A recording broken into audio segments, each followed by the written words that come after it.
Oh, beloved, take me, liberate my soul. Fill me with your love and release me from two worlds.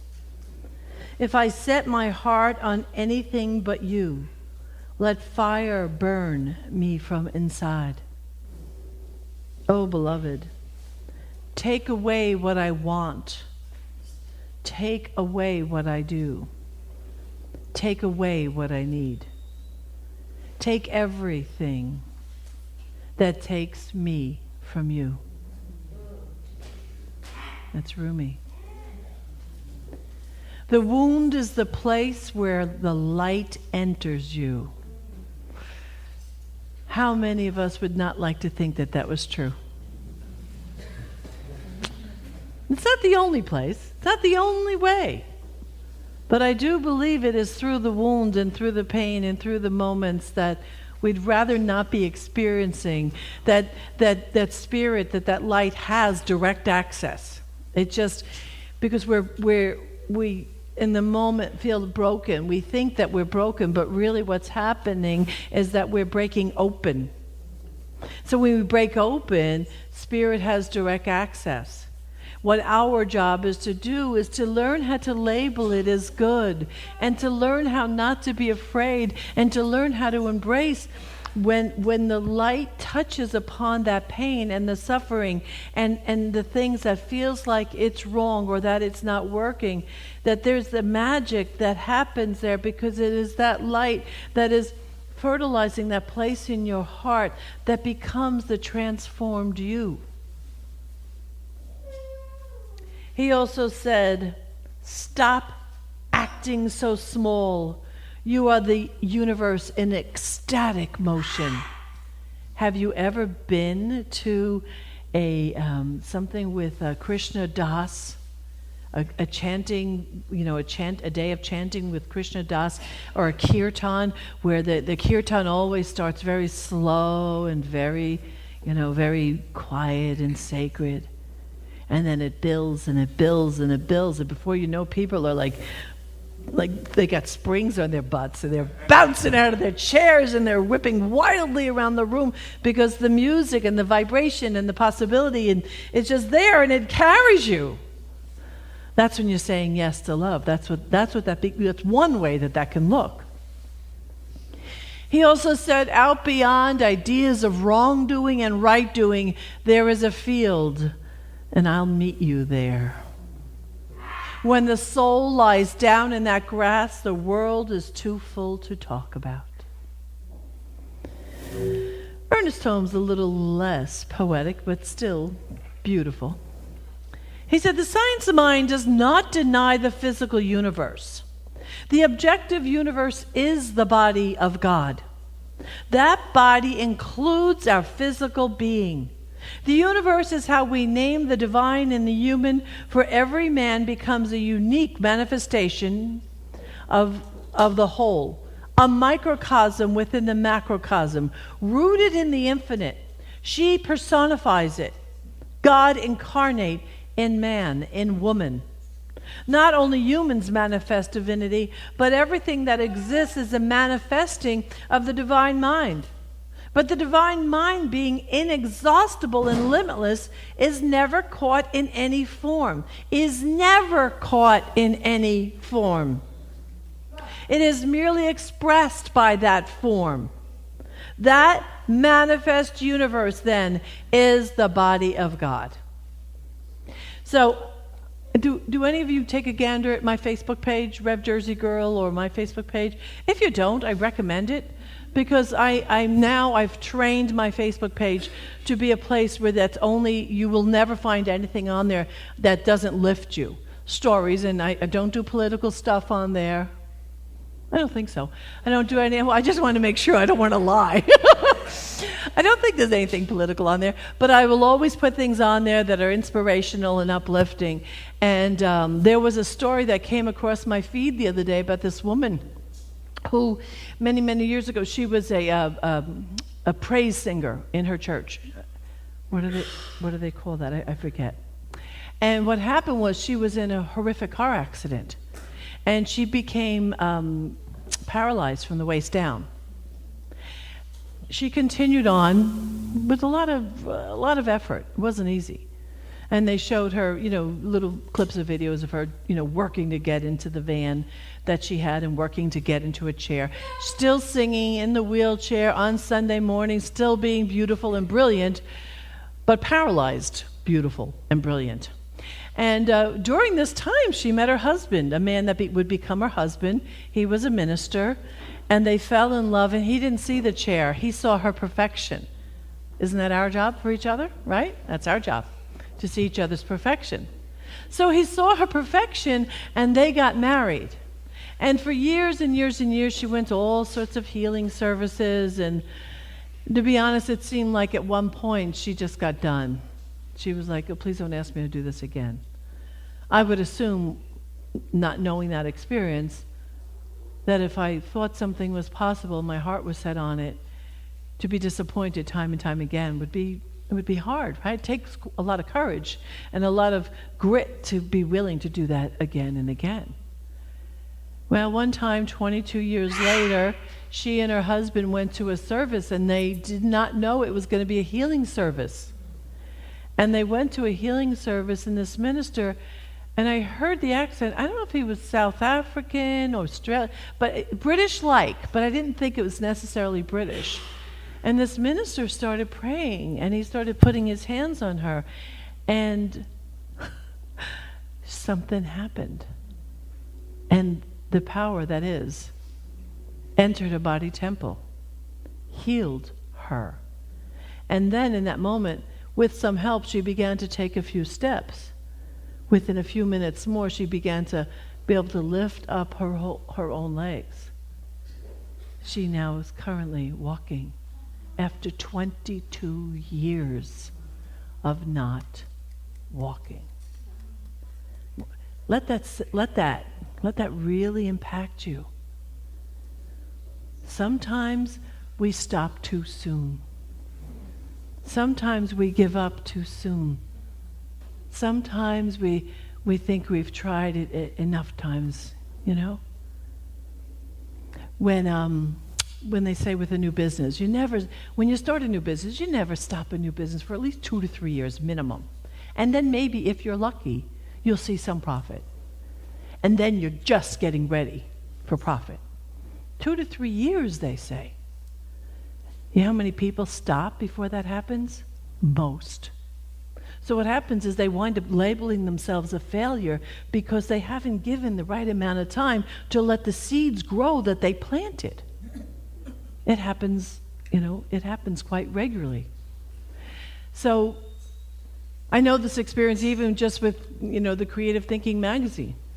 The end of last year, I was like, oh my God, I'm done. I can't do this anymore. I can't do, it's like too much extra and blah, blah, blah, blah, blah, blah, You know how the mind goes? Blah, blah, blah, blah, blah. I'm like, wait a minute, this is actually a business. Okay, I gotta give it. I gotta give it the time. I gotta let it develop. So we have to be willing to do that. And then, there was another, that was the other thing I wanted to tell you. I don't remember the man's name, and I wish I did. There was another Facebook meme, and it came through Reverend Rich Volk. Anybody, if you know Reverend Rich Volk, you could see it on his Facebook page. And it was this man who was an author. And what he said was that people who begin to write, and they write their first book, or maybe they write their second book, it doesn't do so well. They stop writing. He said, what everyone needs to learn is your first few books probably stink. And expect for it not to be a Pulitzer the first 2 to 3 times out, and keep writing. You hearing me? Spirit, there's something in you that wants to succeed. There's something inside of you that wants to heal. There's something inside of you that's bigger than you or me or this center that wants to be fully expressed and divinely expressed. So we have to be willing to get out of the way to allow that to happen. Do you understand what I'm saying to you? Yes. So it is all about allowing for that yes, and giving it a little more time, a little more faith, a little more energy, a little more conversation, a little more prayer. right? I have worked with probably hundreds of people now in my lifetime since being a minister and a practitioner. I don't know how many. I should have probably kept track. Would have been interesting.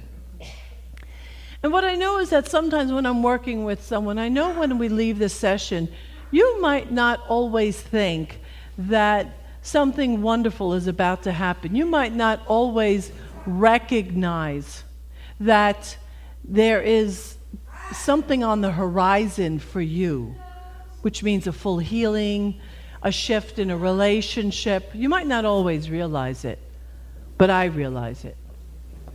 And I think sometimes because of the way Spirit works, which is gently, slowly, on its own timing, most of the time. Sometimes it works with great impact, but often it sneaks in a little at a time. So during that time of lapse, sometimes you label it as it's not working, or it's not working yet, or you think you have to go do something else, to another doctor, to another practitioner, take another medication, right? Because you didn't realize that that seed that was planted, and this is not just for me, this is for any time we declare our wholeness, whether it's with ourselves or a practitioner. But when you declare it, and it is full, and you are in principle, and you say, man, I am ready to be moved and motivated, I'm ready for Spirit to take me, to infiltrate my body temple, and to be the very evidence in front of me. When you do that, get out of the way and allow. And allow. So the other day I had a great day on Friday. Dan, I'm so sorry I told you I wasn't coming into work. I realized I never actually called you up that day and said I wasn't coming into work. I needed a day off, and I took the day off and had a lovely breakfast with my son, and we spoke about consciousness, and he basically told me he doesn't believe that consciousness, shifts your life. It's always a great way to start the day with you. So we have this conversation, which was wonderful, and we go home, and he had, for my birthday, he had bought me those peat pots to plant flower seeds in, to start, seeds in. Of course, he gives me the peat pots. He has no clue. It's like someone giving you parts to a car and say, hey, put the car together. They don't really know that from those peat pots to what you really think is going to be flowers is work, is some knowledge, and a lot of elbow grease. But he was all excited, and it was sweet. He knows I haven't really been gardening. My back is such that I can't really squat down and get on the ground as much as I used to. So we plant the seeds, but then it wasn't enough. He wanted to do more. So I wanted to easily clean out the back of the property, right behind. And he's like, no, Ma, we got to finish the front first. See, I know what that means. I know in order to plant these seeds what that's going to take. He doesn't know. So he's all rambunctious. Yeah, come on, let's do this. Okay, Seth, so we go out, and there's at the edge of my driveway, there's just this little area that, thank God, is elevated because I live on this crazy hill. So it's elevated, and so I didn't have to kneel or squat. I stood the entire time and could reach into the soil. So he goes and he pulls out what he thinks is a rake, and he thinks he's going to, guess he has some image, he's going to gently pull out the grass and make the soil ready. I'm like, honey, that's not going to work. He said, oh, well, what do you want me to do? I'm like, go get the shovel. And now I'm explaining to him that he's got to take shovels full of earth and turn it over, and that we have to break that soil apart, remove the roots, remove the grass, and remove all evidence of whatever's growing so we can ready the soil. So we do that. It was great fun. It was actually, I haven't done it in years, and I love gardening, so I was very happy to do it. He had no clue when he bought me these couple packets of seeds what was going to have to happen in order to plant the seed. And he says, oh, okay, so, when do we put it in? I said, well, we have to finish preparing the soil. I explained to him we have to buy some sand and some peat moss and such, and, distribute it and turn it over and make the soil receptive. And I thought to myself, he has no clue that we're talking about consciousness here. that we are actually physically informed doing what we do with the fertile soil of our soul.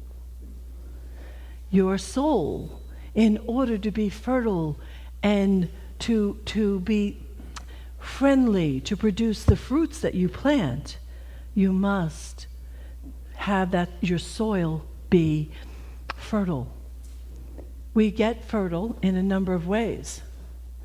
And what the book of this month, and I don't often get very excited about some of the books because I'm simple and I keep things simple, and I frequently just consistently go back to the classics, the big shots, the Raymond Charles Barkers and those people. That happens to be my love.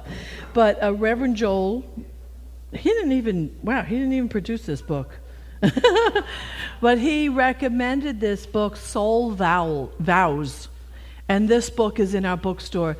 And it is the sweetest thing that I've read in a while. And what she does, excuse me, she talks about her own journey here. And she provides a guidance to work through the chakra system. Excuse me. Anybody here not know what a chakra is? Anybody here willing to admit that you don't know what a chakra is? Okay. Okay.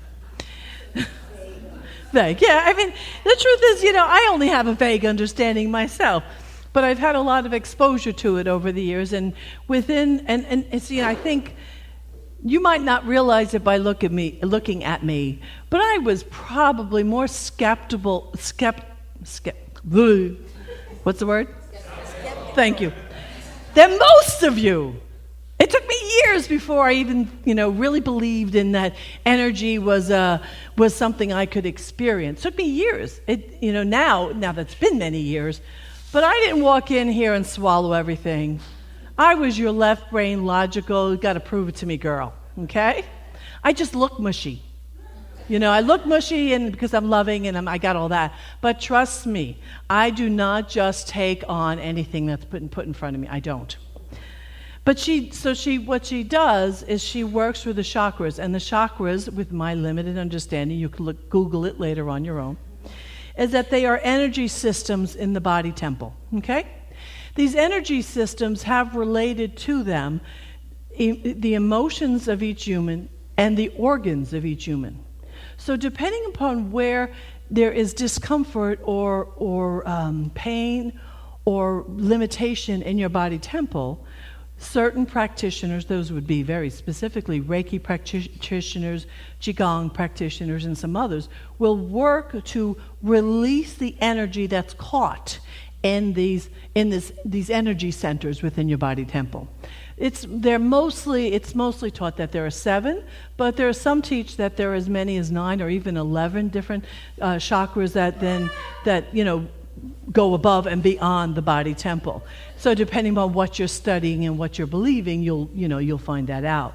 She works with the 7 chakras, and what she does, and although it was Carolyn Mace, everybody know Carolyn Mace? Carolyn Mace is magical. One of her original books. If you can get your hands on it as a book or as a book on tape, the Anatomy of Healing, Anatomy of Spirit. Man, that's one of the times I finally said, okay, I get it. She was someone who helped me to buy in, and then it was Alberto Villalobos who helped me, push me over the edge and had me dive in.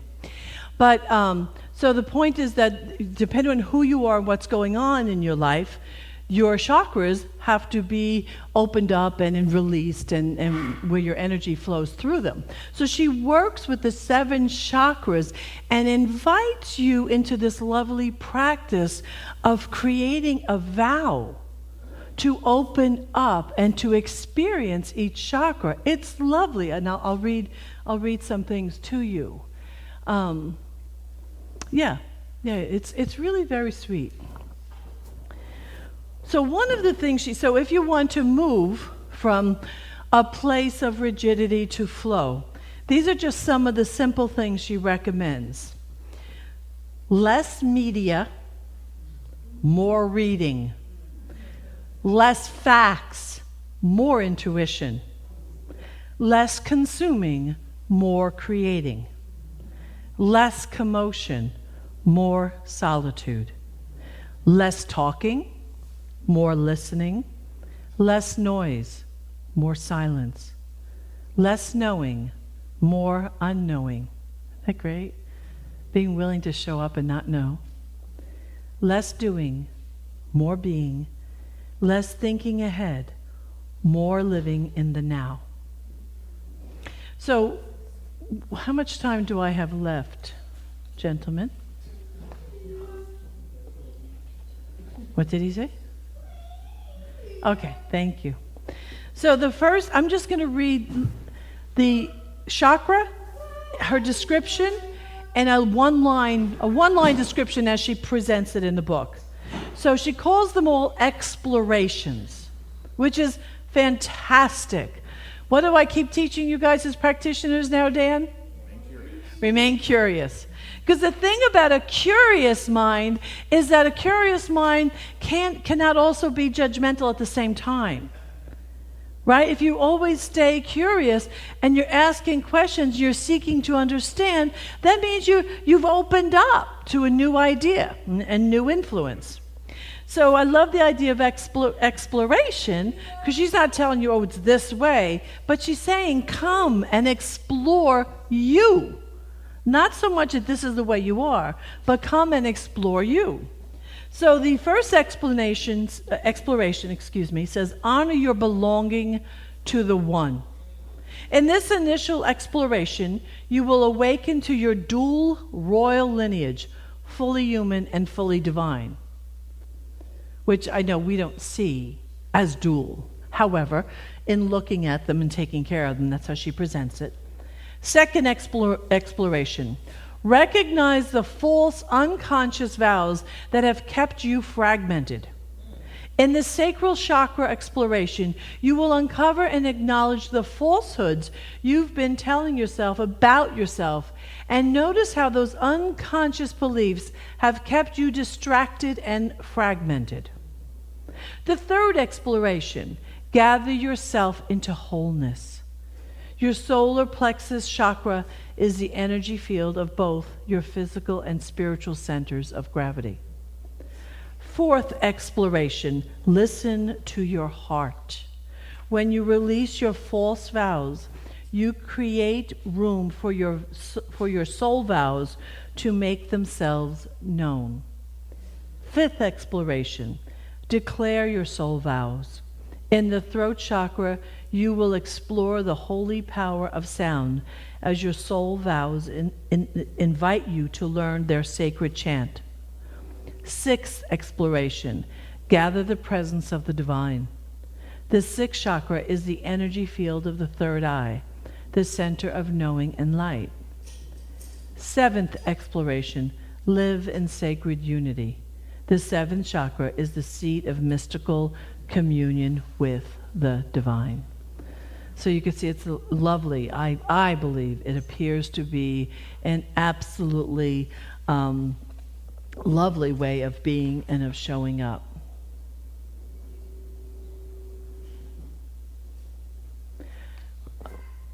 Hold on one second. Missing a page. Give me one second. I might have left it on the... Oh, got it. As a practitioner, I'm aware, and most of the experienced practitioners, you can come in and tell us what's going on in your physical body, and if we've studied enough, we can pretty much tell you what you're thinking, what you've been feeling, and what beliefs you've been holding, and vice versa. You tell us what you're thinking, what you're believing, what your fears are, we can pretty much tell you what to look out for. Because your emotions, your spirit, your heart, your body, it's all one. It's all a reflection of the one activity that's moving through you. So there are many ways for us to do life. Many ways. You could simply do life in a way of just being a good, kind, loving person. Great. That's great.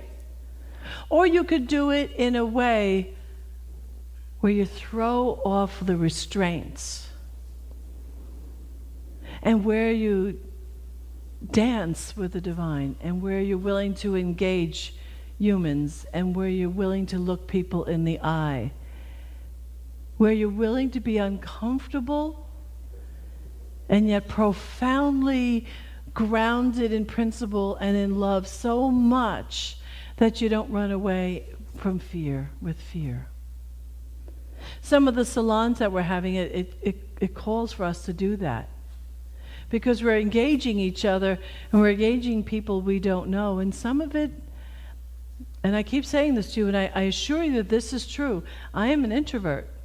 I'm not real big with going out and meeting new people, except when I want to model the behavior of being love. So my dance with the divine is more important to me than honoring my introvert.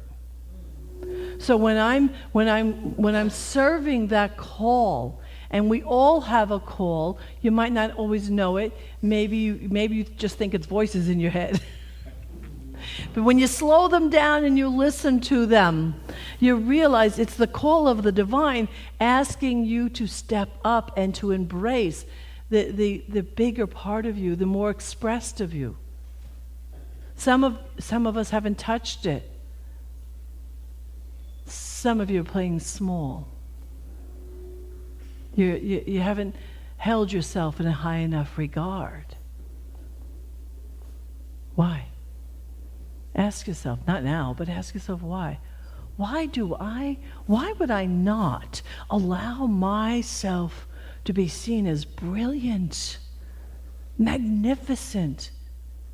Why not embrace my inner leader? The world needs this consciousness. And we're that. We are that. I love Hafiz. Love Hafiz. Sometimes even, on par for me with Rumi. Wayfarer, your body is my prayer carpet. For I can see in your eyes that you are exquisitely woven with the finest silk and wool. And that pattern upon your soul has the signature of God. And all your moods and colors of love come from the divine vats of dye and gold. This is who you are.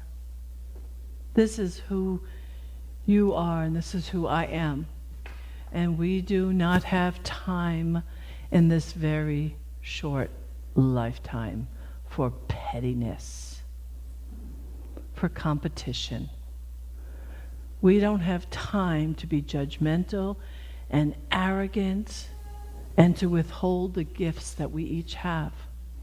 Whose life have you changed recently? By being who you are, have you changed a life?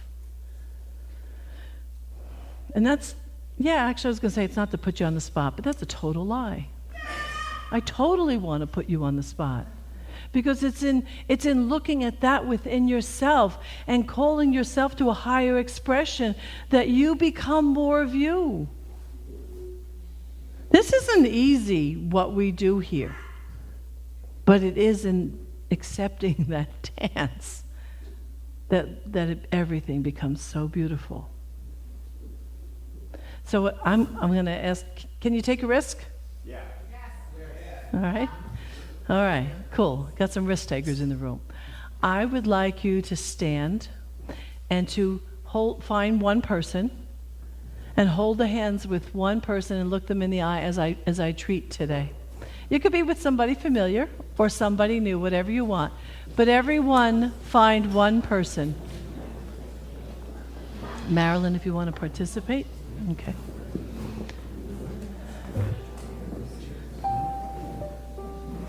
I know I'm asking you to do the uncomfortable. But right now, get present already that there is the place within you that is so beautiful. There is a place within you that is brilliant. There is something in you right now that wants to be expressed. It is that thing that has you squiggle in your seat. It keeps you up at night. It whispers to you. It's not that you can't sleep. Spirit is saying to you, wake up. There is a love so grand, so beautiful, so deep, and so profound, and you are it. From the youngest in the room to the elder in the room, you are the one that Spirit has called, that has identified as worthy of walking out in this earth and representing God itself. And I declare on behalf of each of you that anything that has stood in the way, any lies, any stories, any wounds that you have believed, that they have no power here. Not now, not ever. You are so much more than that. Forgiveness is the pathway to being fully expressed. So if you will now look in the eyes of this person deeper than ever before and realize, say to them, I see you. I recognize your beauty. I recognize your strength. I am one with you always. Now take a deep breath together and allow this word to settle into your being. And with bountiful gratitude, just join me in arousing, and so it is. Yeah, you might want to give a hug to that being.